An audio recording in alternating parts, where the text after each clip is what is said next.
अस्सलाम वालेकुम। आज के इस वीडियो में मैं आपको फिजिक्स के चैप्टर नंबर 2 के न्यूमेरिकल प्रॉब्लम्स को सॉल्व करना स्टेप बाय स्टेप सिखाऊंगी। इसका कंप्लीट सोल्यूशन आपको यहाँ पर मिल जाएगा। तो आइए स्टार्ट करते हैं।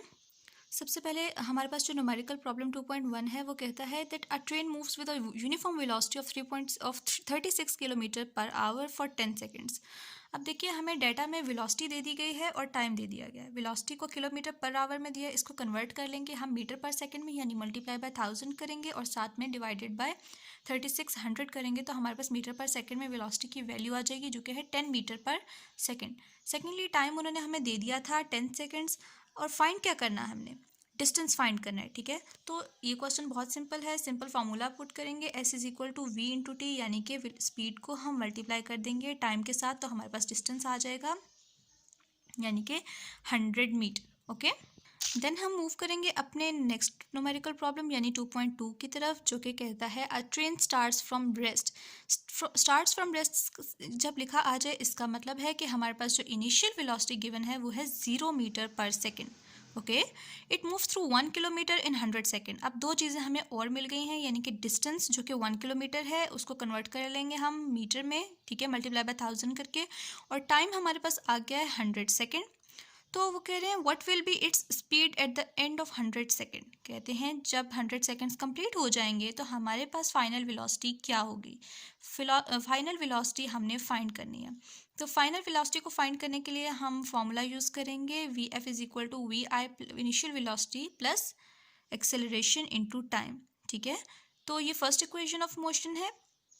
अब देखिए, हमारे पास हमने फाइनल वेलोसिटी फाइंड करनी है, इनिशियल वेलोसिटी हमें गिवन है फार्मूले के लिहाज से, और टाइम भी गिवन है, लेकिन हमें एक्सेलरेशन नहीं मालूम। तो एक्सेलरेशन मालूम करने के लिए हम सेकंड इक्वेशन ऑफ मोशन को यूज़ करेंगे। ओके, तो सेकंड इक्वेशन ऑफ मोशन को यूज़ करते हुए डिस्टेंस हमें मालूम था, हमने डिस्टेंस की वैल्यू पुट की, हमने इनिशियल वैल्यू हमें मालूम था 0 है, 0 पुट कर ली, टाइम की वैल्यू पुट की, और इस तरीके से हमारे पास एक्सेलरेशन की value 0.2 meter per square second आ गई। और अब इसी एक्सेलरेशन की वैल्यू को जब हम फर्स्ट इक्वेशन ऑफ मोशन में पुट करेंगे तो हमारे पास फाइनल वेलोसिटी यानी कि वी एफ आ जाएगी जो कि 20 मीटर पर सेकेंड है।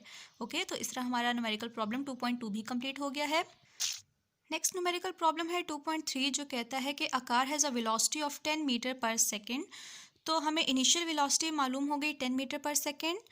It accelerates at 0.2 meter per square second. ठीक है, एक्सेलरेशन भी बता दी है उन्होंने फॉर हाफ मिनट। 1 मिनट में 60 सेकेंड्स होते हैं तो हाफ मिनट में 30 सेकेंड्स हो गए।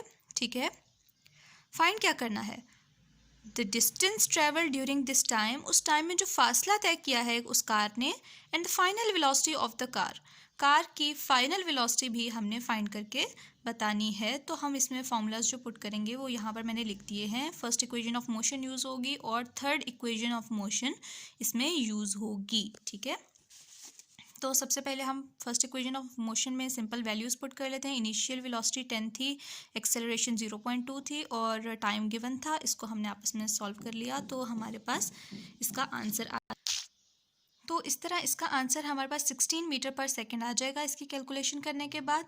और सेकंड चीज़ जो हमने इसकी फाइंड करनी थी वो था डिस्टेंस। तो डिस्टेंस के लिए हमने third equation of motion use की थी जो कि थी 2as is equal to V F square minus V I square. तो ये सारी वैल्यूज़ गिवन थी। फाइनल वेलोसिटी हमने फाइंड कर ली है जो कि 16 थी। ठीक है, तो इन वैल्यूज़ को पुट करके हमने डिस्टेंस निकाल लिया है। कैलकुलेशन के बाद हमारा आंसर 390 मीटर पर सेकेंड है। सॉरी, यहाँ पर यूनिट की मिस्टेक है, डिस्टेंस है 390 मीटर। ओके, ये करेक्शन कर लीजिएगा।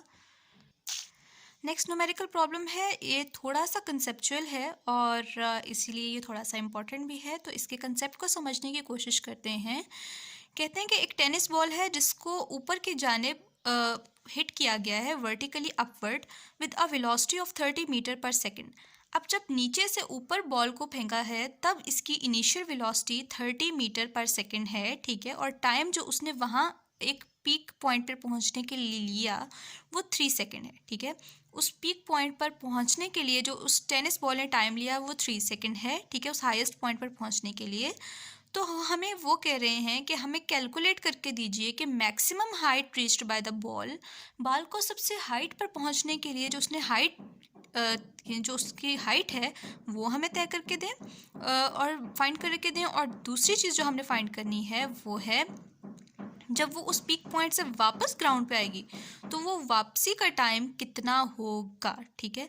तो ये दो चीज़ें हमने कैलकुलेट करके देनी है इसमें, ठीक है। तो इसमें हमें दो कंडीशंस याद रख लेनी है। एक यहाँ पर जो हमारा डिस्टेंस है उसको हम हाइट के तौर पे कंसिडर करेंगे, और एक्सेलरेशन।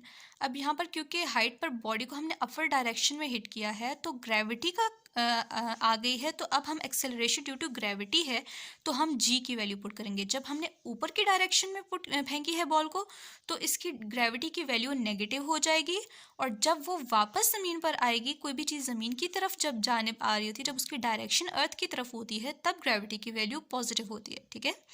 तो ये दो तीन कंडीशंस हैं जो कि इसमें हमें याद रखनी है। बाकी न्यूमेरिकल सिंपल है, ठीक है। तो हमने टाइम टू रिटर्न फाइंड करना है और एक मैक्सिमम हाइट फाइंड करनी है, ठीक है। तो सबसे पहले हम जो हाइट है मैक्सिमम उसको फाइंड कर लेते हैं। तो उसके लिए हमें थर्ड इक्वेशन ऑफ मोशन लगाएंगे हम इसमें, ठीक है। तो हम देख रहे हैं कि हमारे पास जो सारी इनिशियल वेलोसिटी है वो गिवन है, टाइम हमें गिवन है, लेकिन एक्सेलरेशन ड्यू टू ग्रेविटी की वैल्यू कांस्टेंट होती है, हमें पता है। At the surface of earth is around about 10 meter per second, exact value 9.8 meter per square second है, लेकिन हम उसको राउंड ऑफ करके 10 कह देते हैं, ठीक है। पर हमें यहाँ पर फाइनल वेलोसिटी की वैल्यू नहीं मालूम, तो उसको फाइंड करने के लिए हम फर्स्ट इक्वेशन ऑफ मोशन का सहारा लेते हैं, इनिशियल वैल्यू की पुट करते हैं। और यहाँ पर ये देखिए, एक्सेलरेशन के बाद मैंने यहाँ पर माइनस जी क्यों लिखा, क्योंकि अभी मैंने बताया था यहाँ पर क्योंकि बॉल अपवर्ड डायरेक्शन में मूव कर रही है तो एक्सेलरेशन ड्यू टू ग्रेविटी होगी, और क्योंकि ये ऊपर के डायरेक्शन में जा रही है, ऑपोजिट डायरेक्शन में, तो माइनस साइन आ जाएगा, ठीक है। और ग्रेविटी की वैल्यू 10, टी की वैल्यू हमें गिवन थी, इसको सॉल्व किया तो हमारे पास फाइनल वेलोसिटी 0 आ गई। अब फाइनल वेलोसिटी की वैल्यू को हमने इस फर्स्ट इक्वेशन में यहाँ पर पुट करेंगे तो हमारे पास आंसर यानी कि मैक्सिमम हाइट आ जाएगी। तो देखिए मैंने यहाँ पर वैल्यू पुट कर दी है 0, और जब मैंने इसकी सारी को सॉल्व किया तो हम मेरे पास डिस्टेंस या मैक्सिमम हाइट जो है, आप यहाँ पर h लिख सकते हैं रिप्रेजेंट करने के लिए, 45 मीटर आ जाता है, ओके। नाउ उन्होंने हमें जो दूसरी चीज़ फाइंड करने को बोला था वो था कि कितना टाइम वो वापस आने का लेगी वही बॉल, तो हमने वो टाइम भी बताना है। उसके लिए हम सेकंड इक्वेशन ऑफ मोशन को यूज़ करेंगे, second equation of motion use करेंगे, लेकिन इसमें एक कंडीशन है जो बात हमें जहन में रखनी है कि जब बॉडी हाइट पर पहुंच के वापस नीचे आने लगेगी तब हम इनिशियल वेलोसिटी जो है वो 0 कंसिडर करते हैं, ठीक है।